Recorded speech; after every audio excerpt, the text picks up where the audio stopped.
조간 브리핑입니다. 오늘 첫 기사 조선일보입니다. 기업 공개, IPO 대여들이 줄줄이 증시 상장에 나서면서 올해 IPO 시장이 후끈 달아오를 전망입니다. 시장의 유동성이 넘쳐나서 무엇을 상장하든 이른바 따상, 시초가가 공모가 2배로 형성되고 상한가로 직행하는 걸 경험하게 된다는 말까지 나오는데요. 올해 증시 상장을 준비하는 기업들 중에선 인터넷 은행 1위를 차지하고 있는 카카오뱅크와 총쏘기 게임 배틀그라운드 제작사인 크래프톤이 최대어로 꼽힙니다. 두 기업 모두 상장하면 시가총액이 20조 원을 넘을 것으로 예상돼 기대를 모으고 있습니다.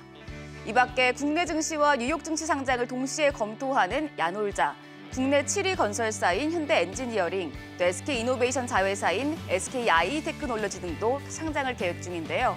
하지만 일부 전문가들은 무턱대고 공모주 시장에 나섰다가 금리 인상이나 증시 조정이 닥치면 큰 낭패를 볼 수 있다고 조언했습니다.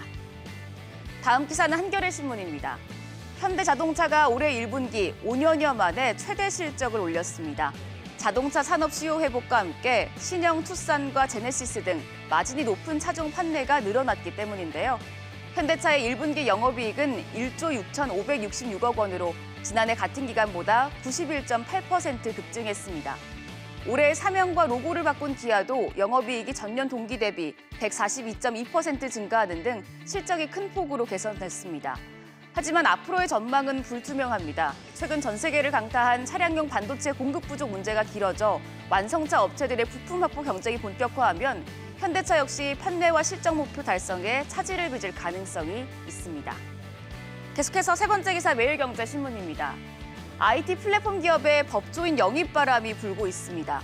쿠팡은 지난해 10월 김앤장 소속 변호사 강한승 대표를 경영관리 총괄 대표이사 사장으로 선임했습니다. 강 사장은 최근 쿠팡의 뉴욕 증시 상장 작업을 진두지휘했는데요.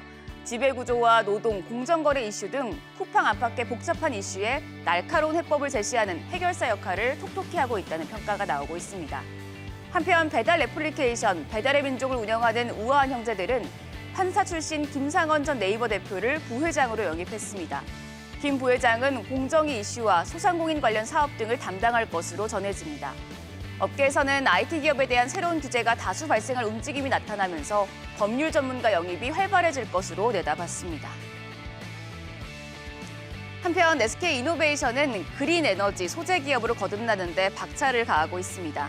이번엔 배터리 분리막 자회사인 SKI테크놀로지 상장에 나서는데요.